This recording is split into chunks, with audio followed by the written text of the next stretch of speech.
दोस्तों, मेरा नाम है पंकज।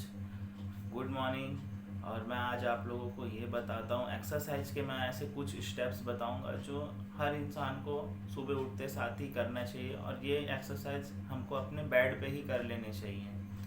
तो सबसे पहले मैं आपको बताता हूँ कि सबसे पहले हमको ऐसे अवस्था में बैठना होता है, पाल्टी मोड़ करके हमें अपने बेड पर ही बैठ जाना होता है।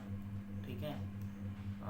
सबसे पहला एक्सरसाइज ये होता है कि हमें अनुलोम विलोम करना होता है। तो अनुलोम विलोम करने के लिए कुछ स्टेप्स है मैं जो बता रहा हूँ आपको। सबसे पहले हम अपने राइट हैंड को ऊपर करेंगे, अंगूठे से एक नाक को दबाएंगे और बचे हुए एक नाक से हम गहरी सांस लेंगे। सांस को रोक कर रखा,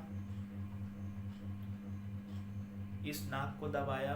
अब इस खुले हुए नाक से हमें सांस को बाहर धीरे धीरे छोड़ना होता है।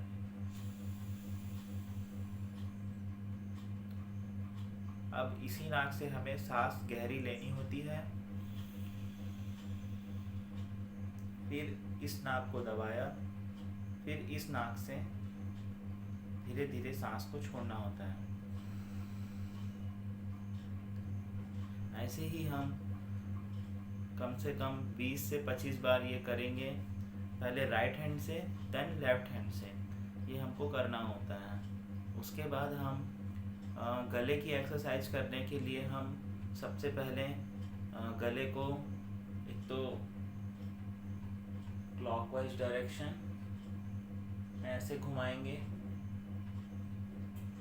ये हमें कम से कम 10 से 15 बार करना होता है।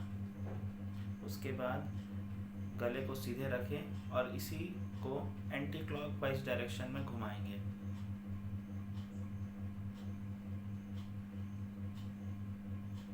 ऐसे इस तरह हमको ये कम से कम 10 से 15 बार करना चाहिए।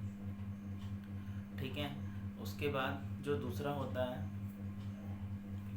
हमको ये करना होता है कि हम बैठे ही बैठे अपने रीढ़ की हड्डी सीधी हो, हमें ये ध्यान में करना होता है। कम से कम 10 से 15 मिनट हमें अपनी रीढ़ की हड्डी को ऐसे सीधे करके बैठना होता है। इससे ये होगा कि आपकी जो रीढ़ की हड्डी है उसमें कमजोरी बहुत लेट से आएगी। ठीक है। आप बहुत जल्दी झुकेंगे नहीं, स्ट्रेट रहेंगे, फॉरवर्ड रहेंगे और काम को अच्छे से कर पाएंगे। ठीक है। और आपको आलस भी नहीं आएगा किसी चीज़ में। ठीक है। उसके बाद हम बैठे ही बैठे अपने ये दोनों हाथ को ऐसे जोड़ना है, उसमें ऐसे फंसाना है, देन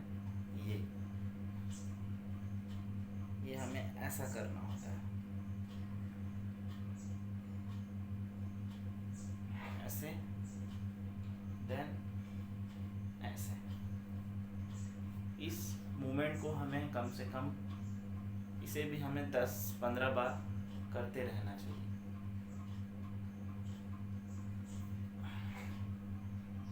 ये ऐसे इस तरह हमें ये करना होता है। अब अगला जो स्टेप है वो है सबसे बहुत ज़रूरी स्टेप है। आजकल देख रहे हैं लोग, लाइफस्टाइल सबकी चेंज हो गई है।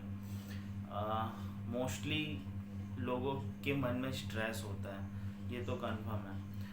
उसी स्ट्रेस को कम करने के लिए हम क्या करते हैं, कुछ नहीं करते, चुपचाप बैठ जाते हैं। ऐसे बैठ गए अपन चुपचाप और आंख बंद कर लिए, और ये दोनों हाथ को अपन ऐसे रख के ऐसे अवस्था में अपने पैरों पे रखकर कुछ नहीं करना होता। हम आंख बंद कर लेते हैं, गहरी सांस लेते हैं,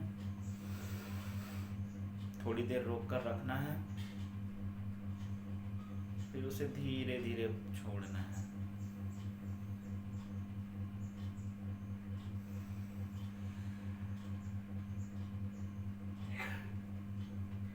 और हमें ये ध्यान में रखना होता है कि हम आँख को खोलें ना, और हम चिड़ियों की आवाज़ को सुने, पक्षियों की आवाज़ को सुने, उगते हुए सूरज का ध्यान करें, और किसी चीज़ में फोकस ना करते हुए पक्षियों की आवाज़ों को सुनते रहना है। उगते हुए सूरज की लालिमा को अपने मन में प्रदर्शित करना है। तो ये कम से कम 10-15 मिनट चुपचाप बैठ कर के सांस गहरा छोड़ना है, लेना है, ये प्रोसेस करते रहना है। इससे आपको बहुत ज़रूर आपके मानसिक संतुलन अच्छी बनी होगी, आपको शांति मिलेगी अगर आप किसी चीज़ से परेशान हैं तो। ठीक है, अगला जो स्टेप होता है कि एक और चीज़ है स्टूडेंट्स लोग के लिए जो कि बहुत ही काफ़ी इम्पॉर्टेंट है, ये एक थंब होता है, थंब है, उसको अपन ऐसे करते हैं। अपन फोकस बढ़ाने के लिए, कंसंट्रेशन बढ़ाने के लिए सबसे इम्पॉर्टेंट होता है जो स्टूडेंट लोग के लिए बहुत ही मस्ट होता है, इसको करना चाहिए कि अपन अंगूठे को अपन ऐसे करते हैं, अंगूठे को अपन देखते हैं, उसके नाखून को देखते हैं और उसको धीरे धीरे नज़दीक लाते हैं अपने आँखों के पास में, ये फिर उसको धीरे धीरे दूर लेके गए, फिर धीरे धीरे पास लेकर के आए, फिर ले गए, फिर पास लेकर के आए। इससे क्या होगा, इससे ये होगा कि कंसंट्रेशन बढ़ता है, फोकस बढ़ता है। किसी भी अगर आप पढ़ाई में ध्यान लगा रहे तो और आपका दूसरे जगह ध्यान जाना मतलब नहीं जाएगा। तो इससे अपन फोकस बढ़ाते हैं कि किसी भी काम को अगर कर रहे हैं तो अगर फोकस के साथ करें तो वो हमको अच्छा रिजल्ट देगा। ठीक है, अगला जो स्टेप होता है कि